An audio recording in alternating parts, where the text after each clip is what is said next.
So my background was centered around the premium beauty industry. I used to lead the marketing for a number of kind of high price point, high profile brands. And it was that experience which kind of gave me an insight into how much it actually cost to make the products, how much water was going into them, and how little legislation there is when it comes to making natural and organic beauty claims.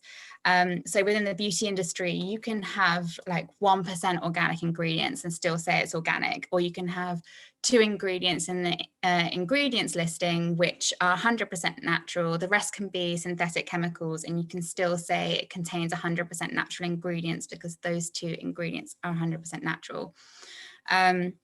So being a beauty consumer myself, I wanted to kind of create something where no compromise was made, because I felt that the consumer was constantly having to compromise on ethics, elegance, sustainability, you know, the packaging, the efficacy of the product. So I went off and started developing the first 3 facial oils back in 2017.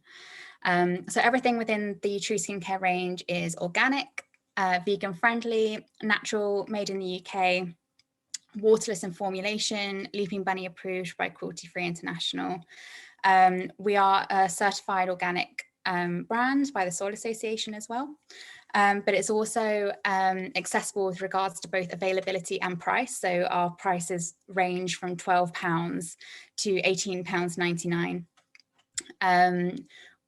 Well, I started the brand, I registered the brand back in March 2018. That's when I registered the business. I was really lucky that we went into Holland & Barrett very quickly. So we went into Holland & Barrett in May 2018, followed by Ocado, Birchbox, Amazon as a vendor, Boots Online. Look fantastic, feel unique, and we've got another really exciting retailer coming up this summer.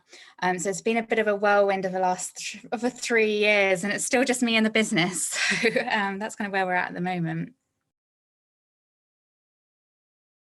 When you go into the den, you're actually there for a long period of time. So I was in there for an hour and 45 minutes. Doing questions and answers with the dragons, and then it's cut into a 15-minute edit. So you kind of have to take your edit with a pinch of salt, knowing that there was a whole conversation based around those little snippets. But with Sarah saying that our price points were too low and Tuka saying that our price points were too high, you kind of think, well, actually, I think I've got it pretty much bang on then. But with regards to Sarah's comment about higher price tags, that's exactly the assumption we're trying to reverse. You know, I want people to be able, everyone to be able to make a better choice with regards to our planet and with regards to our skin, etc., which is why I've made it so accessible, and I've jeopardized, you know, my profits to enable that accessibility. Because it shouldn't be about your paycheck at the end of the month as to what you can afford and whether you can afford organic products, because I think typically beauty brands think that they can charge a higher price point just because the word organic is written on the box or because it looks pretty, but it doesn't need to be that way. Yeah, that's kind of where we're at with the price point. So we are a waterless skincare brand, which means there's no water used in our formulations. And we're also constantly looking at ways to reduce our water usage throughout the supply chain. So for example, we use a pine extract as our base in our vitamin C serum and our toner. Not only has it got amazing clinical trial results behind it, you know, it's been clinically proven to reduce sebum production by up to 70%, but actually the whole extraction process is waterless as well. So we are using trillions of litres of water in the beauty industry. And I think people's automatic reaction when you talk about water usage is, well, there's always going to be the same amount of water in the world. So like, you know, does it really matter? But with our population growing at such a rate, demand is outstripping supply. And it's thought by at 2025 that 2/3 of the world's population will face water shortages. Our forests, our wetlands are depleting 3 times faster than our forests, but they actually store twice as much carbon as our forests. There's a lot of PR around deforestation, etc., which obviously is just incredibly important with regards to sustainability, but there's very little PR around kind of the water aspect of our planet. So, you know, where we can do our bit, we are going to, and not only do our products not include water in their formulations, but we also avoid using excessive amount of water at the consumer side. So it's all very well saying, oh yeah, we're a waterless skincare brand. All you have to do, here's your powder. All you have to do is mix it with water and you've got a cream. Well, what's the point? Because, you know, the water that we've not used, you're then going to have to go and add at the consumer end. So instead, you know, our wash off products are just removed with a warm, damp cloth. They don't emulsify, so you don't like use water to turn them into a milk and, you know, wash off with detergents, etc. You can even mix our powder. We recommend you mix it with our facial oils to make it bespoke to your skin type, and you just literally remove it with a warm, damp cloth. So we really do think about it kind of from start to finish, and that's with everything we do, with our emissions, with the water usage. You know, sustainability is such a complex topic, and there are so many kind of contradictions within it almost. So for example, you know, there's a lot of PR around plastic usage and that plastic pollution, but glass produces more emissions than plastic.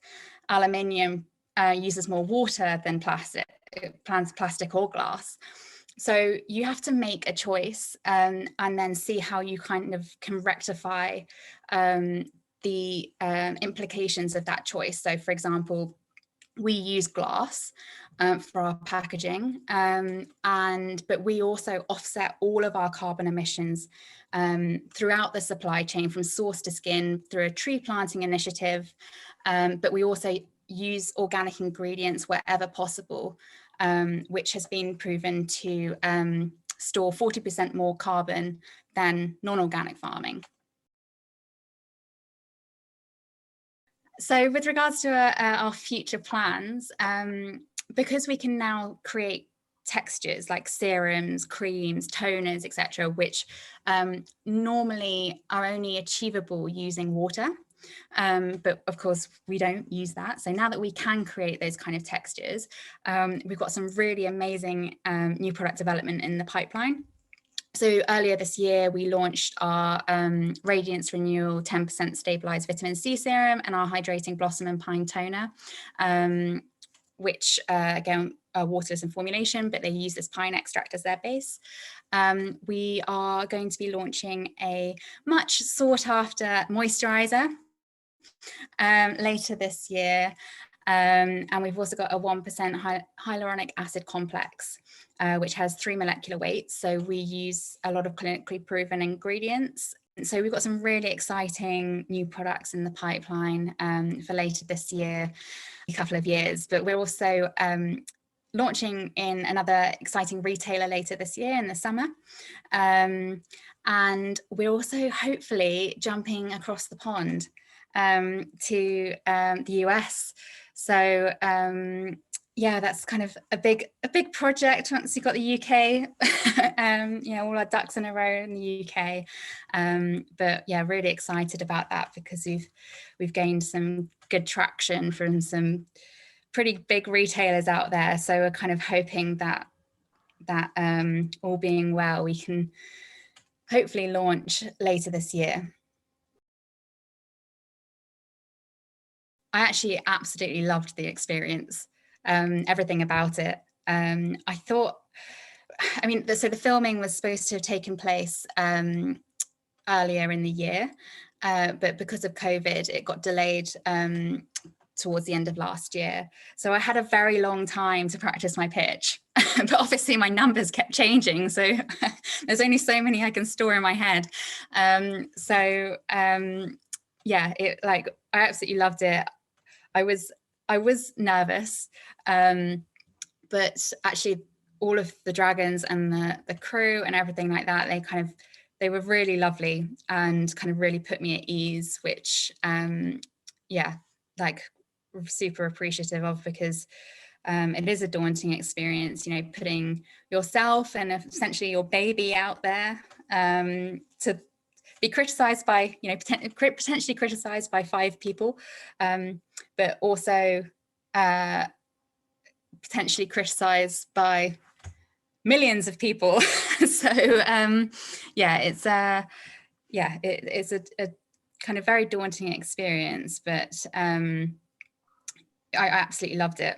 I really did love it. So advice about going into the den. Well, first of all, I think the obvious one that everyone will say is know your numbers, and also be prepared to be in there for a long time, because you will be in there for, you know, a couple of hours potentially, and you know, you're, as I said earlier, you are putting yourself out there, and it's very important to kind of separate yourself from a personal perspective, because you are potentially opening yourself up to criticism, and we've seen an insane amount of support, absolutely insane amount of support, and have felt so lucky with regards to that, and everyone's been so lovely, but you know, it doesn't always work out that way, but also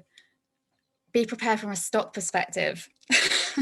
Something that I definitely wasn't anticipating. You know, we've sold over 10,000 units in a week, and it's just me. So yeah, kind of recruited all the family as volunteers.